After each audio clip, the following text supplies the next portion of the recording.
Hello everyone, welcome back to my channel. So till now what we have covered financial statement analysis and the financial ratios. But by using these two, can we analyze any company from the investing perspective? These understandings are good, right? But we should have some summarized or a checklist kind of a thing which we have to go and check, because हमने बात की थी कि हम अपनी sessions को ना बहुत इजी रखेंगे, right? I am not talking about as a very very high fancy language, right? So जितना हो सके उतना इजी लैंग्वेज में इसको जाएंगे, राइट? अब इसके लिए हम क्या करेंगे? आई एम टेलिंग यू, और I want to describe 5 step framework which you have to follow, कि अगर मुझे कोई कंपनी दी है और मुझे इसमें देखना है क्या मुझे इसमें इन्वेस्ट करना है या नहीं करना, तो उसके लिए मुझे कैसे करना पड़ेगा, राइट? तो let's talk about the 5 steps. My first step, we need to understand the business. So are we having the good understanding of that business? अब हम उस business को कैसे समझेंगे? We just have to ask 3-4 questions from ourselves. Do we know that?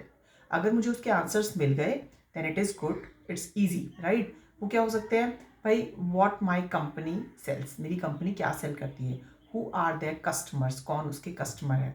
Is my business easy to understand, मुझे वो business समझ आता है कि वो बिजनेस है किस चीज़ का, क्या कर रहा है वो बिजनेस, ठीक है? So if these questions I am able to give those answers इन 2-3 statements, that means I understand my business. Like great investor, like Peter Lynch once said that if you are not understanding any business, don't invest in that, right? क्योंकि आपको फिर ऊपर से चलेगा और उसमें क्या होगा, आपका सिर्फ एक इमोशन कनेक्ट होगा कि अच्छा इसका स्टॉक प्राइस ऊपर जा रहा है नीचे जा रहा है, चलो let me invest it. But अगर आपका फंडामेंटल स्ट्रांग होगा then this will not be a problem, right? क्योंकि फंडामेंटल से गए हैं हम. तो आपका एक पॉइंट हो गया, आपको बिजनेस को समझना है. Now let's move to the next step. अब आपने बिजनेस को देख लिया, अब आप क्या करोगे? अब आप करोगे रेवेन्यू एंड प्रॉफिट ग्रोथ की बात, कि एग्जैक्टली हाउ मच रेवेन्यू और profit growth of the company. उसमें क्या करेंगे हम? उसमें हम देखेंगे okay let's check the revenue of the company. Is it growing? पिछले 3 या 5 साल का आप ट्रेंड लोगे, आप देखोगे कि हाँ मेरा रेवेन्यू बढ़ रहा है. Then you will see my profit. What is the state of my profit? क्या मेरा प्रॉफिट बढ़ रहा है? अगर मेरा प्रॉफिट बढ़ रहा है, और तीसरी चीज़ हम क्या करेंगे? हम प्रॉफिट मार्जिन भी चेक करेंगे, ठीक है? अब इन तीनों चीज़ों को चेक करेंगे. अगर हम देखेंगे कि चलो मेरा रेवेन्यू बढ़ रहा है, ग्रो, ठीक है, लेकिन मेरा प्रॉफिट नहीं बढ़ रहा. प्रॉफिट कैसे बढ़ेगा? आप मान लो 100 रुपये का रेवेन्यू था, आपका प्रॉफिट पहले 20 रुपये आ रहा था. अब आपका रेवेन्यू जो है वो 200 रुपये हो गया, लेकिन आपका रेवेन्यू जो है प्रॉफिट जो है वो 30 रुपीज़ हो गया. तो उसका रेशो अगर आप निकालोगे ना तो रेशो सेम नहीं होगा, ठीक है? तो आपको फिर यहाँ पे प्रॉफिट मार्जिन की बात आएगी कि क्या मेरा रेवेन्यू उस वाली स्पीड से बढ़ रहा है जिस स्पीड से मेरा होना चाहिए, जो मेरे एक हम I am expecting that if my revenue is increasing this percentage my profit also. तो अगर क्या है मेरा रेवेन्यू बढ़ रहा है, मेरा प्रॉफिट नहीं बढ़ रहा और इवन कम जा रहा है, ठीक है, या तो इक्वल है या उतना ही जा रहा है, तो उसमें क्या होगा? उसमें भैया कॉस्ट का प्रॉब्लम है, इसका मतलब मेरे खर्चे बहुत ज़्यादा हो रहे हैं, ठीक है? ये आपको देखना है. अगर मेरा प्रॉफिट बढ़ रहा है, ठीक है, लेकिन मेरा कैश नहीं बढ़ रहा, अब यहाँ पे क्या है भैया? यहाँ पे कैश का प्रॉब्लम है ना? तो ये छोटी छोटी चीज़ें आपको देखनी है. किसी भी कंपनी का स्टेटमेंट जब आप उठाओगे उसमें आप ये सब चीज़ें चेक करोगे. अब आपने बिजनेस भी चेक कर लिया, सेकंड स्टेप पे रेवेन्यू एंड प्रॉफिट भी चेक कर लिया. अब हम बात करते हैं मेरा कैश फ्लो, ठीक है? हमने पहले जब भी कैश फ्लो की बात की है, we give you that understanding that मेरा operating cash flow in positive is very important, ठीक है? तो अगर मेरा ऑपरेटिंग कैश फ्लो नेगेटिव आ रहा है, this is not a good sign. That means I am not able to recover the amount, और I am not recover in the sense कि उसका बहुत लेट हो जाएगा, ठीक है? ऑपरेटिंग प्रॉफिट की बात जो हम करते हैं, ठीक है, प्रॉफिट मतलब ऑपरेटिंग कैश, ठीक है? तो वो कैश नहीं है मेरा, क्योंकि मुझे ऑपरेशन चलाने के लिए हमेशा कैश की जरूरत पड़ती है. अगर मुझे पैसा बाद में मिलेगा तो मैं अपना भी सस्टेन कैसे करूंगा बिजनेस? सस्टेनेबिलिटी इज इंपॉर्टेंट, ठीक है? तो आपको क्या देखना है कि मेरा ऑपरेटिंग कैश फ्लो जो है क्या वो पॉजिटिव है? वेरी गुड, अगर पॉजिटिव है. फिर आपको ये देखना है कि क्या मेरा जो है कैश फ्लो वो मेरा प्रॉफिट से ज़्यादा है. अगर वो ज़्यादा है तो बहुत ही अच्छा साइन है, ठीक है? तीसरा आपको ये चेक करना है कि अगर मैं ऑपरेटिंग कैश फ्लो, अब मतलब मुझे फ्री कैश फ्लो चेक करना है, उसको हम कैसे चेक करते हैं? ऑपरेटिंग कैश फ्लो लिया, माइनस कर दिया कैपिटल एक्सपेंडिचर, ठीक है? अगर ये मेरा पॉजिटिव आ रहा है, ठीक है, that means the company is having a strong foundation, ठीक है? तो आप वहां पे अभी, लेकिन एक फैक्टर नहीं चेक करना आपने कहा अरे भैया मेरा तो पॉजिटिव आ रहा है, लेट मी इन्वेस्ट इन, नहीं. You have to see all those parameters and then decide whether I am able to clear all those pass, ठीक है? जी जितने भी चेक्स हम बता रहे हैं, या मेरे सारे स्टेप्स पास हो रहे हैं। और इसमें भी one is very important thing is like you always have to compare. ठीक है, आप कभी भी आइसोलेशन में जाके एक स्टेटमेंट नहीं चेक करोगे, आपको हमेशा उस इंडस्ट्री की बात करनी है। मैं अगर बैंक की बात कर रही हूँ तो मेरे को पता है कि मैं 5 बैंक उठाती हूँ जो मेरे नए अच्छे बैंक है। ICICI उठाओगे, HSBC उठाओगे, HDFC उठाओगे, जो भी बैंक है। ठीक है, अगर मुझे सीमेंट में जाना है, इंफ्रास्ट्रक्चर में जाना है, अगर मुझे किसी इंश्योरेंस कंपनी में जाना है, तो I always see the comparison, क्योंकि उस इंडस्ट्री में क्या हो रहा है ना, वो इंडस्ट्री मेरे लिए मैटर करता है। अब एग्जांपल के लिए मेरे पास मान लो मेरा 10% प्रॉफिट मार्जिन आ रहा है रिटेल में, बहुत अच्छी बात है। लेकिन अगर वही मेरा सॉफ्टवेयर में आ रहा है तो इट्स नॉट गुड। तो I can not compare retail from the software, है ना, एप्पल टू एप्पल कंपैरिजन करोगे आप। ठीक है, ये हुआ। अब हमने 3 चीज़ें कवर की है। बिजनेस कवर किया हमने कि बिजनेस को अंडरस्टैंड करना है। दूसरा हमने चेक किया कि हमें अपना रेवेन्यू एंड प्रॉफिट ग्रोथ की बात करनी है। ठीक है, तीसरा हमें अपना कैश फ्लो स्ट्रेंथ देखनी है। चौथा, अब क्या आता है, चौथा आता है मेरा डेट एंड फाइनेंशियल स्ट्रेंथ। वो हम कैसे चेक करेंगे, हमने रेशियोज में पढ़ा था।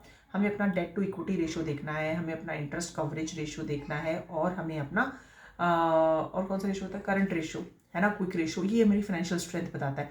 तो हमें ये रेशियोज चेक करनी है। इन रेशियोज से हमें पता चलेगा कि क्या मेरी कंपनी जो है वो कितनी डिपेंडेंट है डेट पे, क्या मेरी कंपनी के पास अपना इनफ मनी है कि वो डेट मैनेज कर सकता है, क्या मेरे पास इतना पैसा है, इतना मैं प्रॉफिट कमा रहा हूँ कि मैं अपने इंटरेस्ट को ईजिली मैनेज कर पा रहा हूँ। ठीक है, करंट रेशो हमने पढ़ाई था कि करंट रेशो में क्या होता है कि भाई मेरे पास current asset divided by current liability, कि भाई मेरे असेट इतने होने चाहिए, करंट असेट जो कि मेरे डे टू डे ऑपरेशंस के लिए काम कर रहा है, कि भाई मैं अपनी लायबिलिटीज जो है मेरी शॉर्ट टर्म लायबिलिटीज उनको मैं पे कर पा रहा हूँ या नहीं कर पा रहा। ठीक है, इंटरेस्ट एक्सपेंसेस के लिए अगर हम बात करें तो इंटरेस्ट कवरेज रेशियो कैसे होती है, अब हम देखते हैं कि ऑपरेटिंग प्रॉफिट कितना है मेरा, विच इज लाइक EBIT बोलते हैं उसे, earning before interest and tax.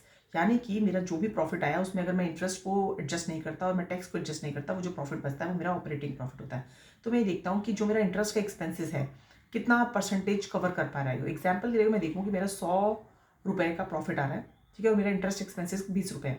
ठीक है, तो मैं क्या करूँगा, EBIT divided by interest expenses, तो मैं देखूंगा कि 100 डिवाइडेड बाई 20, जब मैं इसको निकालूंगा 5 टाइम्स, यानी कि I am earning 5 times to cover my interest expenses, which is a good sign. ठीक है, तो अब हमने अपने डेट और स्ट्रेंथ की बात भी करी, फाइनेंशियल स्ट्रेंथ की। लास्ट पॉइंट, जो 5th पॉइंट मेरा आता है, वो आता है फाइनेंशियल रिटर्न रेशियोज का।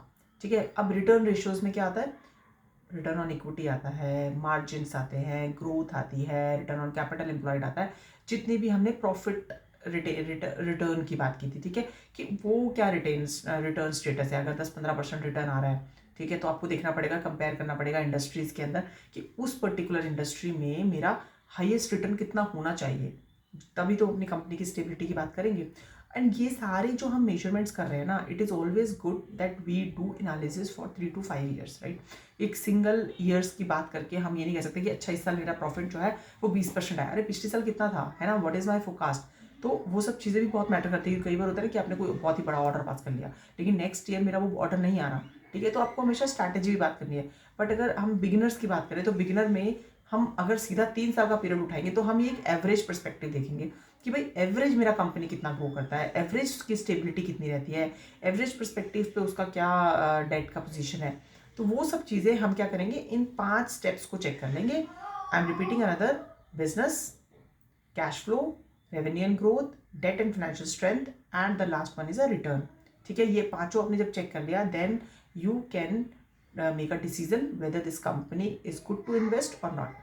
क्योंकि क्या होता है ना, बहुत सारे लोग जो होते हैं, इन्वेस्टमेंट तो आप स्टॉक प्राइस को देखा आपने कर दिया, but very few people can analyse the financials, right, which is your strength.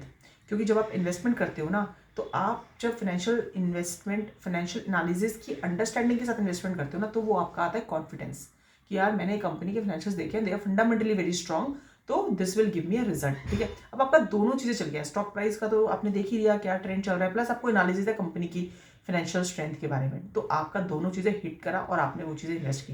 Otherwise क्या होता है, वो फिर एक ऑप्शन पे चलता है कि स्टॉक प्राइस जाएगा नहीं जाएगा, मुझे तो पता ही नहीं कंपनी कैसी है, मुझे पता ही नहीं उसका बिजनेस क्या है। तो फिर it's very important to understand those concepts, that is why this series started. तो अगर आपको ये सब कुछ लग रहा है कि this is something relatable and you really wanted to have that understanding with this simple language, please do like, share and subscribe. And if you have any comments where you wanted me to prepare some specific topic, or you need some more understanding on the topics which I have already covered, you can just mention that in comment. I will take care of in the next videos. Thank you so much.